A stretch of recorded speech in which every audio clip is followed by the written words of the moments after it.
칠록 전기소설 유창 제50화 공시밀식 조선의 스승 유창 위현종 지은 영상개작 익산종.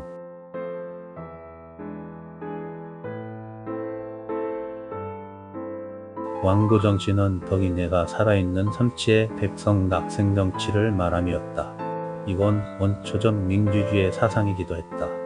그 왕도정치 실현이 꿈이었던 그는 귀양지에서 돌아오자마자 강력한 개혁정치를 밀고 나갔다. 그 때문에 정적도 많이 생겼다. 하지만 그는 멈추지 않았다. 세자제 공문제도 취급했다. 물론 세자 자격제는 희망원밖에 없다는 사실도 인정하고 있었다. 하지만 강하게 밀어주고 싶진 않았다. 왜냐하면 자기가 선도하는 개혁정치에 이방원 같은 강자가 임금이 되면 매사막서게 되고 자기 마음대로 밀고 나갈 수 없게 된다는 게 망설인 이유였다. 그런데 때마침 왕비가 만나자며 자기 아들을 세워달라고 묵소를 했다. 거기서 정도제는 바로 그러겠다며 화답했다. 이유는 이 왕비의 아들들은 어린애들이고 특히 막내 왕성은 심성이 착해서 임금이 되면 자기 마음대로 조종할 수 있고 개혁의 기상 실천 작업은 원하는 대로 끌고 갈 수 있겠다 생각했던 것이다. 세자 제공이 끝나자 개국 공신들에 대한 농농행사가 벌어졌다. 공원부에서 논의하고 심사하고 결과를 발표한 것이다. 그동안 태조 이성계를 도와 새나라 조선국을 건국하는데 지대한 공로를 세운 대신들에게 차등을 두어 행상하랬다. 1등 공신 17명, 2등 공신 13명, 3등 공신 22명 등이었다. 1등 공신은 백은ям, 조준, 정도전, 남원 등 대국과 개혁에 활발한 활동을 한 인사들이 망라되었고 2등 공신 또한 그에 못지않은 공로를 세운 공신들이 받았다. 성균대사성 유청은 2등 공신의 책봉이 되었다. 비록 군이 등이었지만 유청은 특별한 태조의 교서까지 받았다. 교서, 국사에 참모하고 군주를 도움은 세상에 드문 큰 공로여 율덕자에게 상주고 숭고한 자를 보상함은 나라의 당연한 법이라. 성균대사성 유청은 강정하고 순수하여 근신하여 겸손하며 교양이 넓고 문장이 뛰어나며 이름은 급지에 오르고 벼슬은 청반에 높았으며 의지가 굳고 스스로와 학문을 닦아 성의정심의 도를 자득하여 학명을 일찍 세워서 항상 전연을 악무하고 높은 벼슬에 몸은 매여 있으나 어찌 말 속에 따랐으리요. 조정에서 의정하되 국칙에 신중했고 강연에서 문경하여 나를 보좌했으며 한낮으로 내 마음을 열어주니 제신들이 주장한 대신 세금만 9,500씩 하라고 근신하니 여당이 믿어주었다. 지난 고려말에는 특히 선정을 베풀지 못했고 천명을 하지 못해 조종의 법도를 어지럽혔으며 기강과 상벌이 혼동하여 간사한 무리들이 간보하는 일을 학대하여 전롱은 이미 가버리고 인심도 떠났는데 오직 병은 제세할 계물을 분복하기만 기다리다가 문아저씨 중 백운명과 오시 중 조준 등과 더불어 위로 천명을 받들고 아래로 여론에 따라서 과인을 추대하여 왕위에 오르게 하여 병원이 만세의 기여를 세웠으니 그 훈공이 높은지라 이에 대한 보답도 마땅히 후회해야 되겠으므로 유사에 명하여 우조 증 3대 벼슬을 주중하고세 자손들에게도 차면의 특혜가 미치지 않아. 그리고 본인은 초상을 모시는 경정각을 세워주고 기적비도 세우라. 노복 덜명과 전소백결을 내리고 은한 개와 명주열틀 비단 한 피를 주어 보내니 가더라.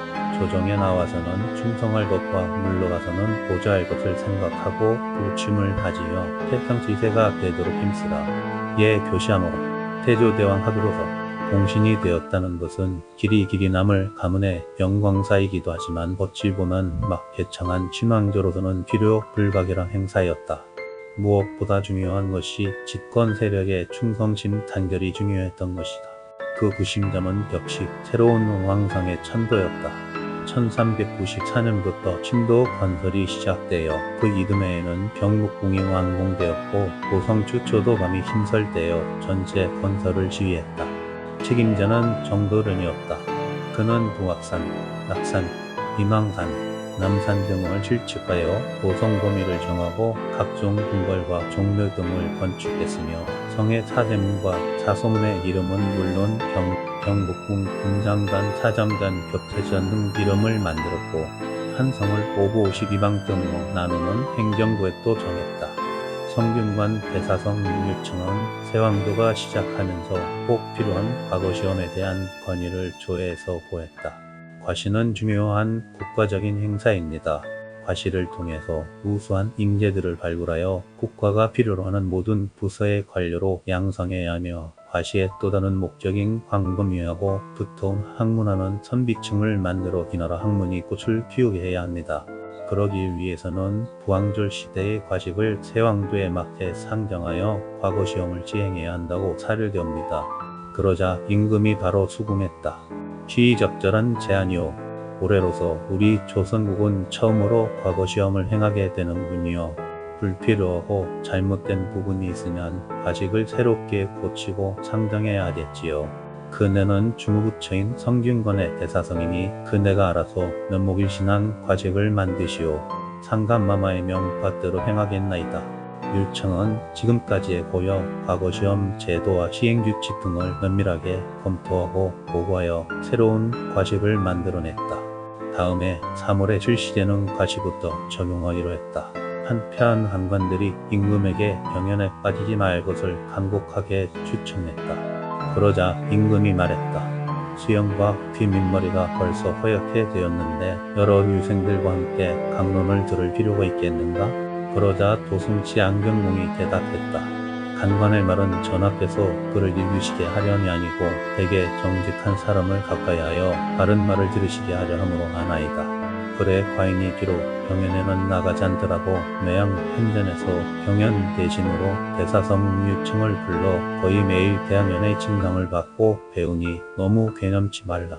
과인이 위화도에 진중에 있을 때도 배움을 쉬지 않았다. 폐조의 말대로 율청은 임금 곁을 떠나지 못하고 있었다. 정전인 대처는 정무가 이루어지는 곳이지만 현전은 임금이 평소 쉬는 궁전이다. 백관을 만나서 조회를 하거나 각종 정사치를 하는 대본대 정전은 정무를 끊으면 사용하지 않는 전이고 임금이 곤종일 쉬거나 다른 일을 하는 전이 현전인데 임금은 유청의 방을 현전 근처에 만들어 놓고 대항연 위에 진강도 수시로 듣고 혹은 궁안탑에서 일어나는 세사를 듣거나 의견을 묻기도 했다. 유청은 농공행상 뒤에 성균관 대사성이었다가 좌산기상시로 보직이 바뀌었다. 좌산기상시란 직책은 왕의 직분에서 항상 보좌하며 간언으로 올리는 일을 하는 것이었다. 그래서 현전 근처로 직무소를 옮긴 것이었다. 그해 2393년 유청은 개인적으로 슬픈 일을 겪은 해이기도 했다. 슬픈 일이란 아버지께서 돌아가신 후에 모셔드리려고 오래전부터 정해놓은 선산인 유택 양주군 동구용산이 한성구윤 정구의 간언에 의해 왕능질하여 태조 이성계의 능기로 최종되어 빼앗기게 된 일이었다. 부직 천봉은 강릉위시 관조였던 승비 국제공 고려상서 접으랴 역임의 3세손으로 태어나 안악군사를 지내신 분이었다. 아버지 형제로는 아홉 철록이 있었다. 초부는 국제공의 장남인 송백공이었으며 그부는 개경인을 지낸 분이었다. 1399년 1월 15일 부친이 별세하였다. 이때의 부친 유택에 대한 전말을 뒤늦게 알게 된 유청의 아우들집 치중 막내의 아우인 유씨가 불만을 표시하며 모든 벼슬을 내려놓고 항변하다가 북청으로 귀양을 하는 사건이 발생하였다. 이때 유청은 취묘를 하기 위해 벼슬에서 물러나겠다는 빌미로 사직원을 냈다. 부모상을 3년상으로 정하자 하여 8년 전부터 시행되고 있는 것은 이세계 진언이 채택되었기 때문이었다. 임금이 급히 찾았다. 전하 부르셨습니까?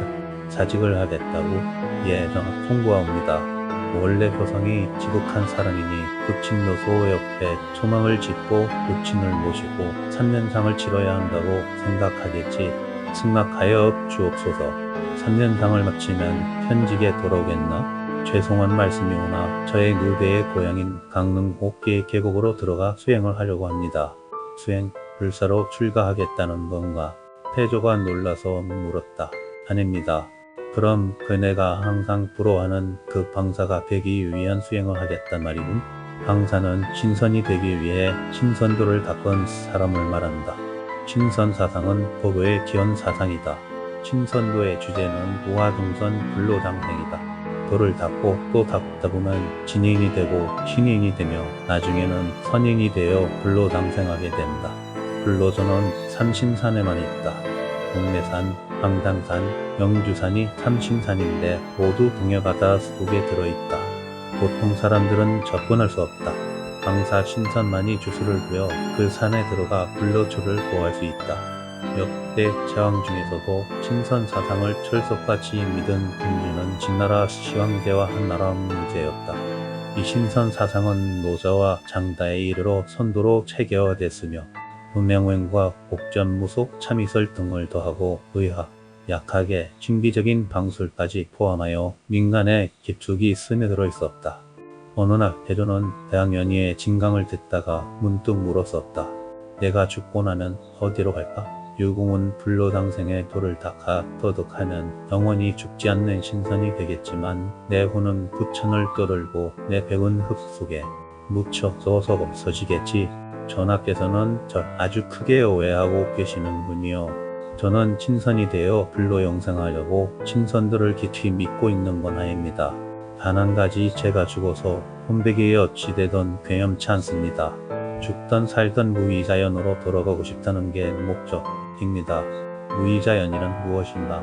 말 그대로입니다. 인위적으로 손대지 않은 자연 상태 그대로 돌아가자는 것입니다.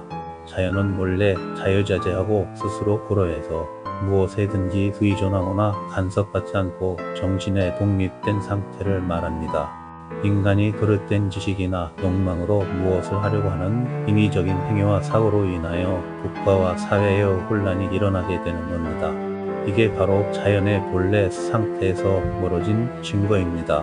무의자연, 자연으로 돌아가자는 것은 바로 자기 자신을 정화함으로써 본래의 자연으로 돌아가자는 것이기에 통치자는 타락한 인간과 사회를 정화하여 순수한 자연으로의 회복이 병든 나를 건강하게 살릴 수 있다는 걸 믿고 다스려 나가야 한다는 것입니다. 자기 자신의 정화라 그 정화를 위해 수도정진하고 과인이 오해를 했구먼. 무의자연은 일찍이 노자뿐 아니라 공자께서도 말씀하신 것이고 불가에서도 변화하는 현상세계에 불변하는 본체를 무의라며 멸반진해와 법성이라 하기도 하여 아주 중요하게 여깁니다.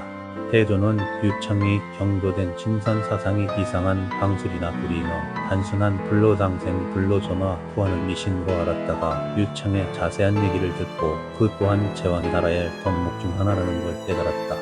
그런데 지금 유창은 돌아가신 부친의 시누살이를 하기 위해 사직을 하겠다 하고 있는데 그 3년이 끊으면 현직으로 다시 돌아오겠느냐 묻는데도 유창은 선뜻 응답을 하지 않고 썼던 것이다. 왜 대답을 안 하는 거지? 전하 소신은 저의 누대의 고향인 강릉 옥계로 돌아가서 초멍을 짓고 자연으로 돌아가기 위한 수도정화에 들어가고 싶사옵니다. 승낙하여 주시옵소서. 간절하게 원했다. 임금은 당황해했다. 꼭 그래야겠는가? 예, 전하. 신이 대왕마마의 지극하신 은혜로 입사와 관직의 높은 곳까지 이르러 싸우나 나라에 훈국탱이 되지 못하고 녹국만 죽을 내고 싸우니 참으로 마음에 비로하게 여기옵니다. 원컨 내 번직을 사퇴하고 은퇴하여 선술수도를 할 수 있도록 하여 주옵소서. 그러자 태조는 잠시 생각에 잠겨 있다가 한참 만에 입을 열었다.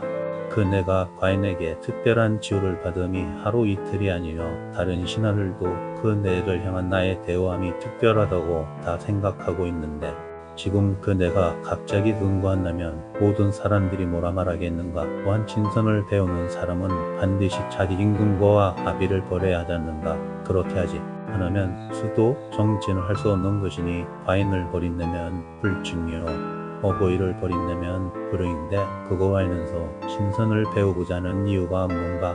과인은 요해가 되잖아. 승낙할 수 없다. 그러면서 태조는 화를 냈다. 뿐만 아니라 부친묘소 시누살이 3년을 하기 위해서라고 벼슬에서 물러나고 싶다 했지만 허락하지 않았다. 현관으로 그냥 효도를 하라. 12. 태조의 마음 깃든 유청의 아오 선환. 유청은 부친의 묘소 옆에 여망을 짓고 지며 종사에 들어갔다. 태조이는 11월 1393년이었다. 그렇게 온 정성을 다하여 취묘를 하고 3년상을 마친 유청이 다시 태골로 돌아온 것은 태조 4년 4월이었다. 돌아오자마자 태조는 그에게 중추원 부사, 이톰을 제수하고 우구빈격으로 삼았다. 그런 다음 복성군이는 공호를 내렸다.